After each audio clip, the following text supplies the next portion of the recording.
Who is your worst ex? I really don't have anything that's really. I'm vanilla. I'm vanilla, so I don't have a single story.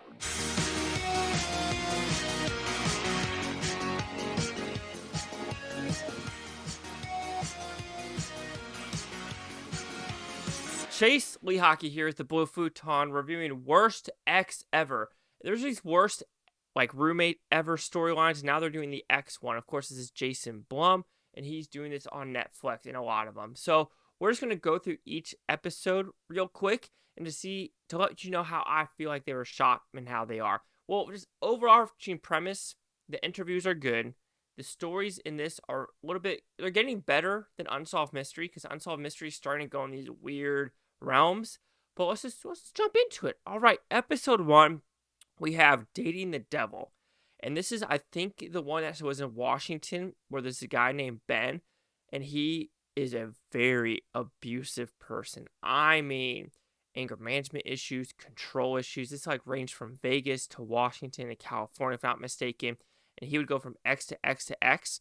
And, the exes would be the girls would be like, hey, cops. And the cops would be like, no, nothing, until something fucking worse happens.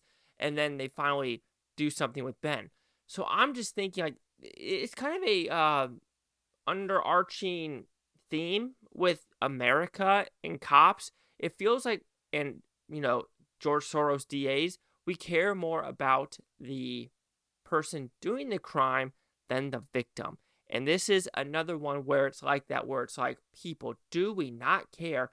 Some of these females are in the ICU, are in the ER because their faces are bloodied and bruised. Yes, I think this was also one of them where a girl, I think, refused to say his name because he didn't want to get him in trouble. So you have that kind of scared mentality, but at a point, because also they're scared the cops aren't going to do their job and they're just going to and that's what they say. Why do some of the judges think $10,000 bail or $1,000 bail or a 90-day, jail period is going to stop them from doing shit worse? And this is also one of the ones where you just kind of get frustrated because that is for that reason. The next one is another one for that reason, is Betrayed by the Badge.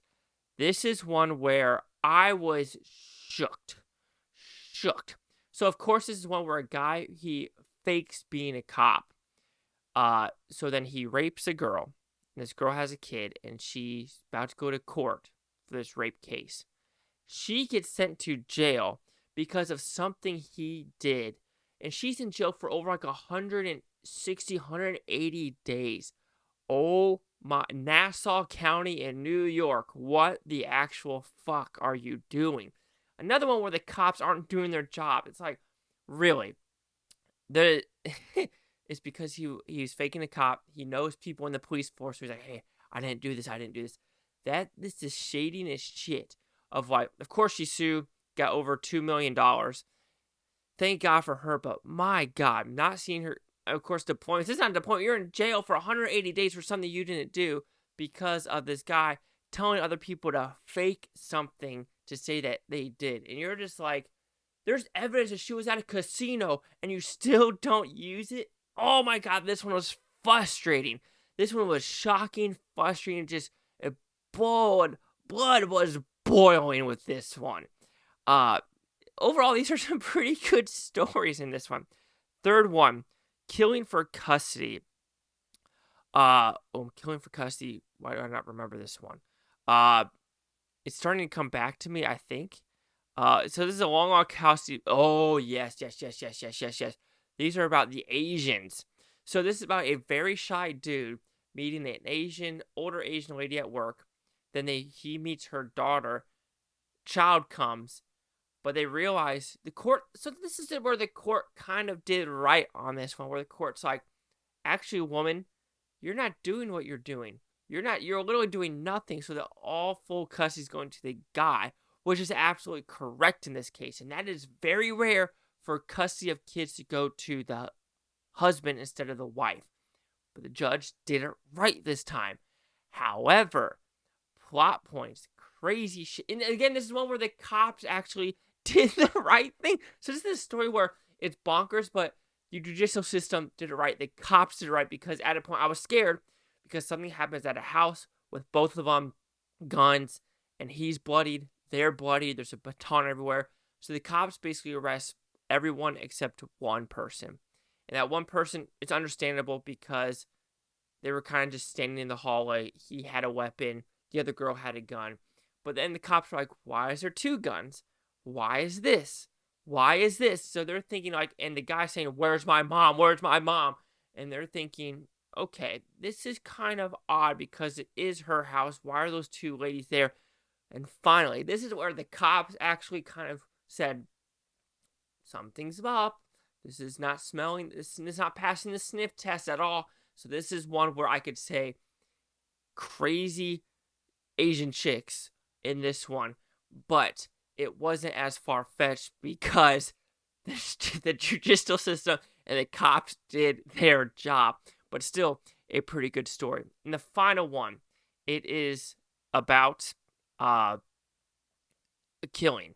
So this is one where it goes actually far-fetched because of some guy hiring someone to kill someone, and they didn't do the job whatsoever. And the amount of money someone is willing to kill someone for disgusts me. Someone for $200, $2,400. What the actual living fuck? Do people really not care about life of other human beings that they're willing to kill people for maybe a monthly paycheck?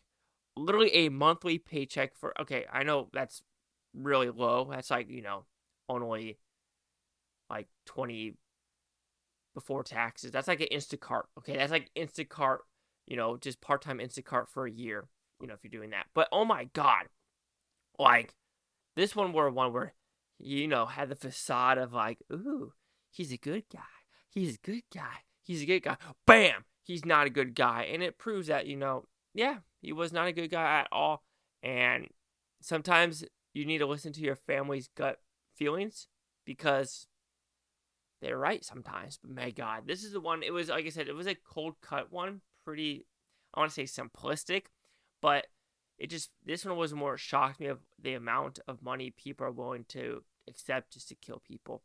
So overall, Worst X Ever is a pretty damn good show. I mean, Jason Blum, he's a great producer. That's all I'm going to say. And he produced a fine, good show. So Worst X Ever will receive a 4.5 out of 5 Futons, which equals that 90%. Let's see what the Critics News scores gave this one. So it looks like we have 3 critics, positive, and nothing for the audience score. So we have 190. Chase out here with the Blue Futon. Like, comment, subscribe. One of things, Blue Futontopia. You Blue Futonians, thank you for watching. Have a great day. Watch us take tomorrow, a week, for a month, for a year, for every single freaking one of you. Peace and love, and don't be a dick.